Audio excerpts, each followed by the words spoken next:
Sonali, thank you for coming on. Thanks for having me. Yes. I did warn you that I was going to ask you this question. Who is Sonali for anyone who doesn't know? So my name is Sonali Shah. I'm based in Boston, and I've actually been in the cybersecurity industry for over 20 years. Unlike a lot of people, I actually started out in finance. So I was an investment banker at Credit Suisse and did a bunch of deals in cybersecurity and really fell in love with the industry. And so from banking, I went into corp dev and then product management, marketing. And then the last 18 months, I've been CEO of a company called Cobalt. Cobalt invented the whole category of PTAS, penetration testing as a service. And today we are a leader in human-led, AI-driven offensive security services. Incredible. Thank you. Well, first question, modern environments change constantly, but testing is still periodic. Why, and what's the issue with that? So if you go back in time, code was released, I don't know if you remember the days when there was like big releases like once a year. Oh, yeah. Right? And then it became like, okay, once every 6 months and then once a quarter. Today, nearly every company is a technology company. And they use their software to delight their customers, right? So they're continuously innovating, launching new features. You can have multiple releases a day. So testing once a year, once a quarter, that is no longer enough, right? So development sped up and development increased in frequency, or releases increased, but security stayed behind, right? So there's still a lot of companies today that are testing just once a year because that's what is mandated by, regulations or their customers or suppliers. But we're seeing a shift in that, actually. The shift that we're seeing amongst our customers is that they're moving from compliance to developing a risk-based offensive security program. So they're realizing that they need to keep pace with the speed of development, test more frequently, so that they're continuously secure and not just, the day they do a major release. Makes sense. Does make sense. When people talk about continuous pen testing, what do they actually mean? We're just wrapping up the RSA conference here in San Francisco, and I've had the opportunity to speak with so many customers that have come here. And that is one of the first questions I ask them is, what do you mean by continuous? Do you really want someone trying to break in and attack your network all the time, right? Because then you have a bunch of results you need to deal with. And so then do you have the capacity to continuously be looking at the results, and fixing things? So what we're hearing from customers is they don't necessarily need 24/7, right? They just want testing more aligned with their development cycle. So, for example, we already have customers today where we'll do an in-depth pen testing, maybe, once a quarter. And then when they have major releases in between, we'll do what we call an agile test, which is just on what's changed. And that's good enough for a lot of people, right? Then more recently, we've had a bunch of companies thinking about how do they use AI to test even more frequently, right? That's still in the very early stages. And I've got to say the customers that I've spoken to the last couple of days are interested in that, but they're not quite ready for 24/7 testing. So yet to be determined how this all plays out. Interesting. And I really want to dive into that. I think what I would love to know is between manual pen testing and automated testing, what does manual pen testing uncover that automated testing tends to miss? Yeah. So if you think about, the AI, right? They're trained, they've got models, and they're getting better. And I think we're going to get to a point in the next year or so where an AI pen tester will absolutely be able to cover, I don't know if it's going to be at least 75% of vulnerabilities and find them, right? There are two issues, though. One is that they deliver a lot of noise. So customers have then a bunch of results they need to go through, validate them, and then fix them. So actually, when you have a lot of false positives, you actually are delaying the time between finding and fixing because you're going through so many of them and validating them. The other piece is that they're not able to find things like business logic flaws or issues where you've got multiple exploits chained together. Those require human creativity and an understanding of the business. So that's where we, at least at Cobalt, believe you'll always need the human to validate and then to go deeper, right, with their understanding of the business and their creativity to really be able to find everything that a hacker can. Right. Okay. Well, it's nice to hear because everyone's terrified that AI is here to take our jobs. But you're not saying that, right? No, you're still going to need the human, right? I'm not. Right. AI absolutely has a role to play. Actually, I think in every single security technology, right? We can improve efficiency, but the idea is to then give the human more time to focus on things that really you need a human to find, right? So it's about enabling the human rather than replacing them. Traditional pen testing models and ways of working, how do they fall short in comparison to continuous pen testing? Yeah. So traditionally, you would pen test once or twice a year. It was very manual, right? And so companies started getting a false sense of security because just because you're compliant today doesn't mean you're going to be compliant tomorrow, right? Because again, we talked about development cycles increasing. So new code is being released all the time. There are changes in environment, there's shadow IT. So enterprises need to think about everything is always changing. How do we get ahead of it, right? And how do we be more proactive in testing our defenses to make sure that we are keeping up with the changing environments? That makes sense. And look, I'm not a CISO. I'm not someone who would buy this software, of course, but it makes complete sense why you would do it this way. When you're speaking to your customers, what's the most common pushback you're getting, or the biggest challenge to adopting this way of pen testing? The biggest challenge I would say with customers is so it's not a technology issue. It's a mindset issue. So you're going from testing for compliance a few times a year to creating an offensive security program, right? So that means that you need to think holistically about your entire attack surface, look at the risks associated with each one. How often are these different components changing? What do they have access to in case somebody did get in, right? And then create a risk-based program. So that requires understanding your attack surface, understanding the risks, designing that program, and then integrating it with your development tools, your security tools, or your ops tools, so that it's all embedded within your security and development team's workflows, right? So it's really about how do you create that program and integrate it with what the developers are doing every day. That's that cultural shift that needs to happen. Yeah, I can imagine. And a lot of the time, it's when you're speaking to these people, less so CISOs, more so CEOs and founders. All they're thinking is bottom line. How is this going to make me money?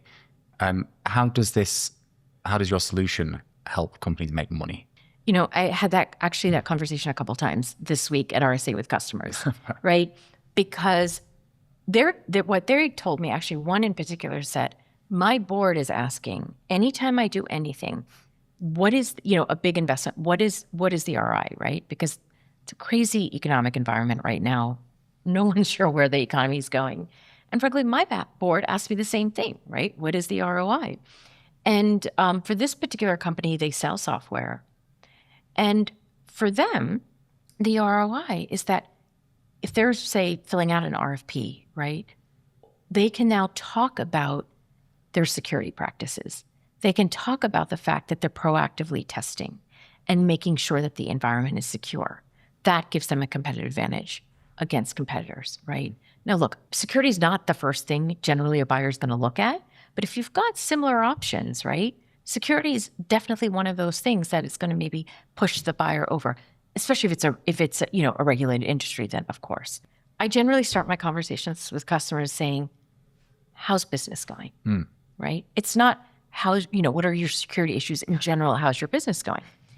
And this was the first time I had met this gentleman, and he said, "If you had asked me like 2 years ago, I didn't really know." He goes, "But today, every CISO has to understand the business and understand the impact of what they're doing, their expense on the business." And to me, that just really indicates that's that mind shift, that security now it's a business question, right? Why are you doing this? How much more secure am I? And then not just, what is the risk reduction, which is what we talk about also, but how do you now help, how do we help our customers make money? And, if you can say your product is secure, that has value in the market. Why has that changed, do you think?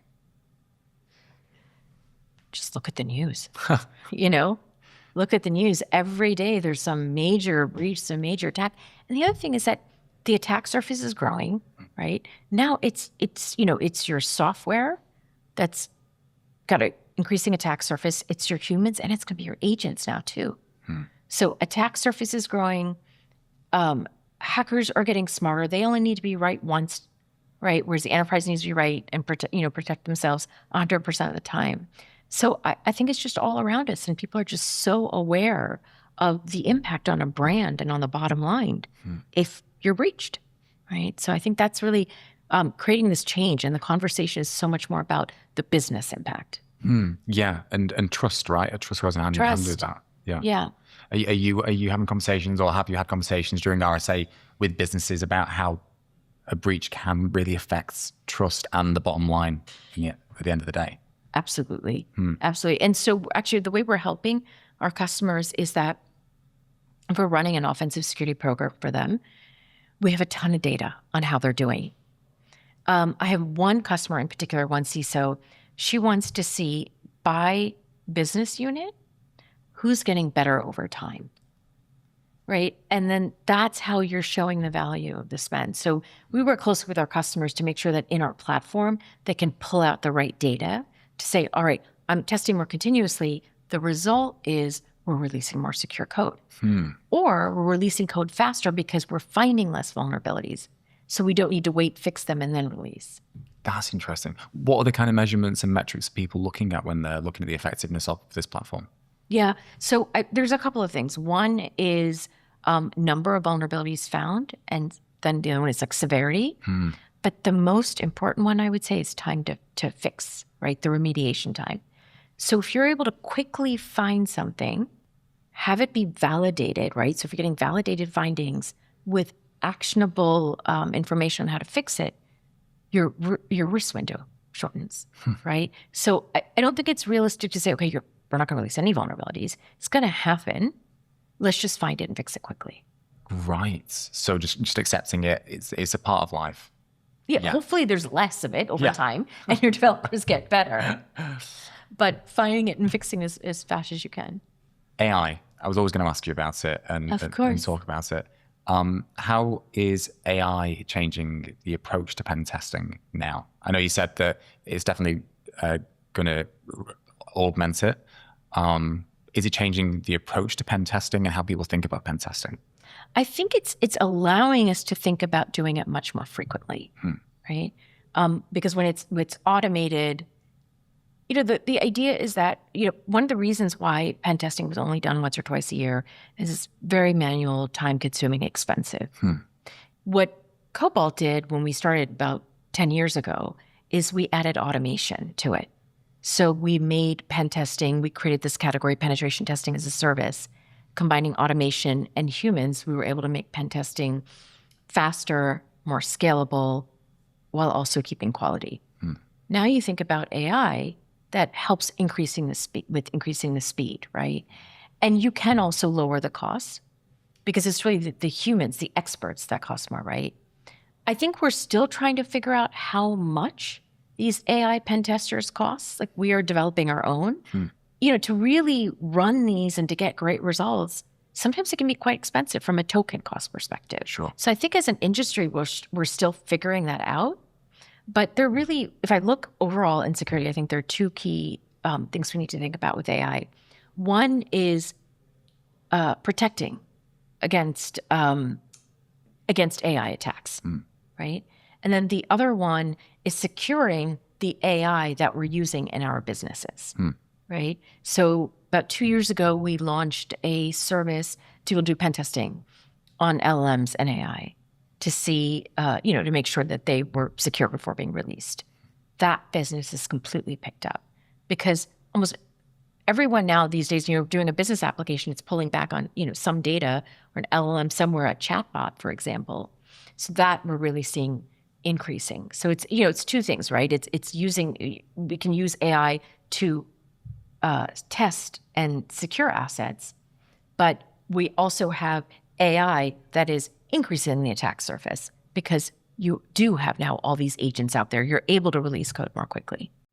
I do have this conversation quite often at RSA about AI agents. It's the big buzzword right now. How are you seeing security professionals securing their AI agents and making sure that they are safe? That was actually, it's been a very big topic. And you see, so you go on the show floor at RSA and everybody's talking about AI this, agentic that, right, and making all these claims. Then last night I went to a dinner with a lot of security folks, right? And it was such a different conversation. They do not trust the agents. They're very careful with them. And they certainly don't want a fully autonomous agent running wild in their production environment testing. So it's one thing to have a human tester that can say, okay, wait, I broke something, I took something down, or maybe I shouldn't do this, versus having an AI. So I think there's still a big gap between, kind of the marketing hype and what AI can do versus what CISOs are comfortable doing, right? And even, we're using AI agents, and the question always is, well, how do you make sure that they're not going rogue, right? So this is a very, a rapidly evolving field. I think what is really interesting about AI is it's not just the regular security vulnerabilities you have to think about. It's also the behavioral things. So, I was mentioning that we're testing a lot of now apps that are using chatbots or various AI components. We looked at I think it was like a health and wellness type app. And we looked for the regular, security vulnerabilities that we normally look for. But we also tested to see how it would behave. And what we found is the tester was talking about how they were not well and feeling very low, and actually got the app to give it instructions on how to commit suicide. So you got to remember, this agent is, it was open to the whole internet, right? So it can get information from anywhere, and you can write the prompts in a way to trick it to get you the information you want.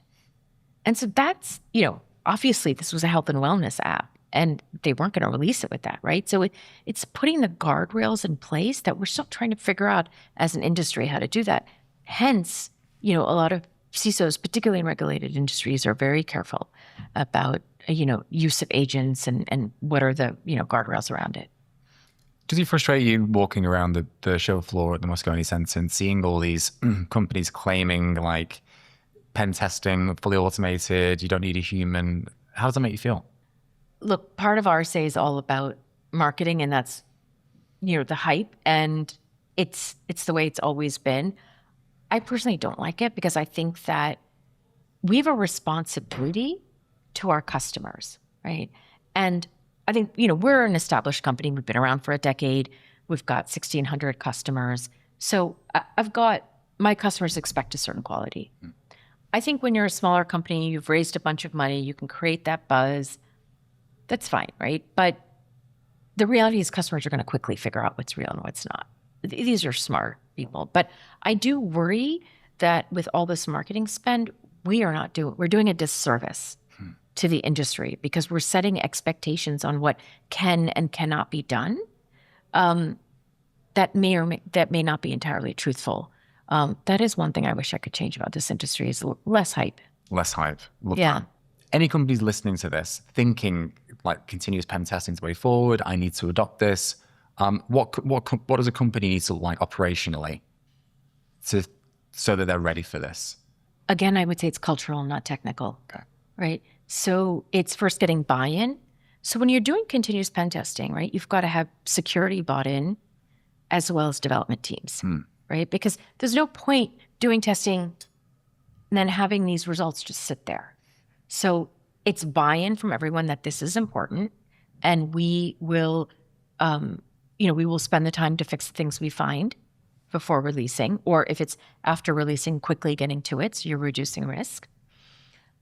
It's also, and and this is not a technical challenge, it's actually, easy to do. You just got to take the time to do it, is to integrate all the tools, right? So when we, for example, when we do a pen test, you can find the results on our platform, but we also send them to customers. As we're testing, we'll communicate with the customers via Slack, so they're getting real-time information. They can also connect to their ticketing system. Maybe it's Jira, whatever they use, so that the developer is getting the results in the environment that they work in. So you want to, when you're doing this program, you need alignment, but you also need the workflows to be set up so that developers don't need to leave their environment. They can, it's going right into the tool they're already using. So I think that's kind of the cultural shift that needs to happen. Love that. What are some common misconceptions about continuous pen testing that just need to be debunked right now? The number one thing is, yes, AI is helpful. It is not the cure-all. You need the human in the loop. And that is, even though there was so much hype today on the show floor, every customer I spoke to or every prospect I spoke to said the exact same thing. You need that human creativity. You need the human understanding of the business. And you also need the human oversight to see what the agent is doing. So I would say that is the biggest thing I'd like to debunk, that at least for the foreseeable future, AI is absolutely getting better, but the human is still very relevant. I think the switch is going to be, you don't need average pen testers anymore. You need the best, right? That's one of the things we're very focused on, is getting the best at each of the specific environments, so we can automate as much as possible, but then having the best come in with, depending on the environment we're testing, and be able to test those things that require more creativity. So please, there is a shortage of security experts out there. My ask is, don't think that AI is going to replace pen testers. We still need awesome pen testers. And I would encourage anybody who's listening, who's interested in the cybersecurity space, you will always have a job if you can become a great pen tester. Yeah, because that's an interesting question, is that this kind of entry-level talent in a lot of industries, especially pen testing probably, is being kind of wiped out. In 5 years' time, you're not going to really have any mid-senior pen testers. What should we do about it? Is there anything that we can do about it? I think that it's important to keep those entry-level roles, because even if you have a pen tester that works really well and can do what an analyst can do, for example, if it breaks or it goes rogue, who's going to be there to know that it's gone the wrong way? So I think that we're still going to need that oversight. And so that's why I think, yes, there'll probably be fewer jobs, but you're still going to need them, right? And then when we talk about the expert pen testers, you don't become an expert right away. You've got to move up. Yeah. So I think they're still very important. Yeah. Yeah, you're right. Look, final question, and I promise I'll let you go. Offensive security. I hate to ask for predictions, but give me your 12-month to 24-month prediction of offensive security, how it's going to change, what it's going to look like. So in terms of the future, no one knows what's going to happen. So it's hard to predict. But I think, AI is going to continue getting better in both ways, right? In terms of attacking as well as in protecting. I think what's going to be really important is that we come together as a community. And actually that is why conferences like RSA are very important, because there's a lot of conversations happening on how do we secure the AI agents, right? How do we protect ourselves from agents attacking, as well as humans taking advantage of agents that are not sort of well designed. So I think there's a lot that's going to happen. There's a lot of uncertainty, but as a community, we always come together and figure out how to deal with the next issue, just as we did, with the internet created so many problems, and then cloud, right?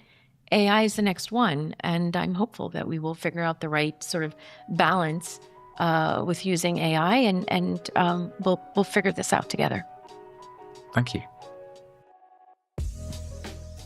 And that's it for this week's episode. Thanks so much for listening, and I really hope you enjoyed it.